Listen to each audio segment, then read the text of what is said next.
بسم اللہ الرحمن الرحیم۔ السلام علیکم ورحمۃ اللہ وبرکاتہ۔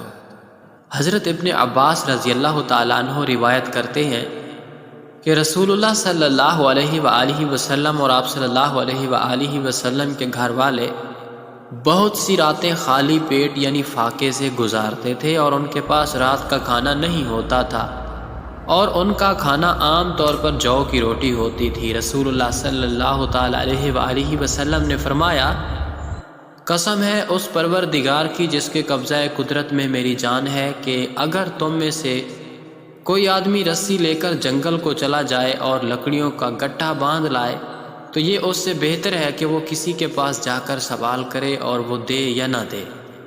حضور نبی اکرم صلی اللہ علیہ وآلہ وسلم کی ذات مبارکہ اخلاق حسنہ و سیرت طیبہ کے اعتبار سے وہ منور آفتاب ہے جس کی ہر جھلک میں حسن خلق نظر آتا ہے۔ آپ صلی اللہ علیہ وآلہ وسلم کی ذات پاک میں حضرت عیسیٰ علیہ السلام کا حلم، حضرت موسیٰ علیہ السلام کا جوش اور حضرت ایوب علیہ السلام کا صبر پایا جاتا ہے۔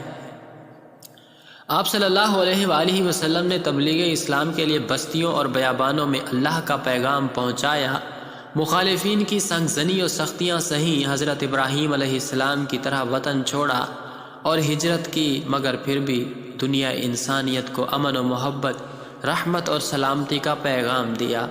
حضرت سلیمان علیہ السلام کی طرح اس دنیا میں حکمت، غرض وہ تمام خوبیاں اوصاف حمیدہ جو پہلے نبیوں میں پائی جاتی تھی، وہ سب بدرجہ کمال حضور اکرم صلی اللہ علیہ وآلہ وسلم کی ذات میں موجود تھی۔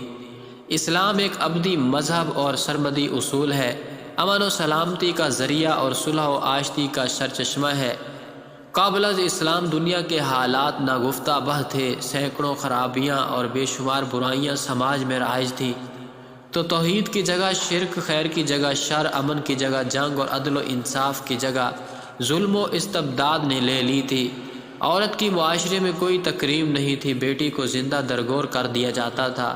چھوٹی چھوٹی باتوں پر بھی اگر جنگ شروع ہو جاتی تو وہ جنگ کئی سالوں تک جاری رہتی۔ شراب نوشی، جوئے بازی اور اوہام پرستی ان کے رگ و ریشہ میں سمایا ہوا تھا۔ انسانیت سسک رہی تھی، بلک رہی تھی اور کسی ایسے مسیحا کے انتظار میں تھی جو سارے جہان کا درد اپنے دل میں سمیٹ سکے۔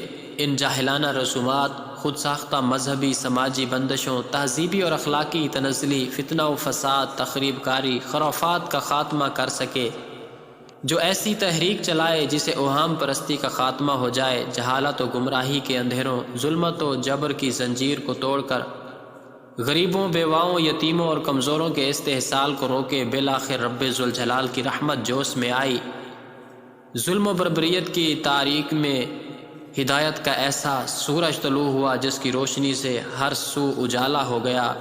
تو ناظرین گرامی، رسول اللہ صلی اللہ علیہ وآلہ وسلم نے فرمایا، جب بھی مومن کسی پریشانی، بیماری، رنج و ملال، تکلیف اور غم میں مبتلا ہوتا ہے، یہاں تک کہ اسے کانٹا بھی چبھتا ہے، تو اس کے بدلے میں اللہ تعالیٰ اس کے گناہ معاف کر دیتا ہے۔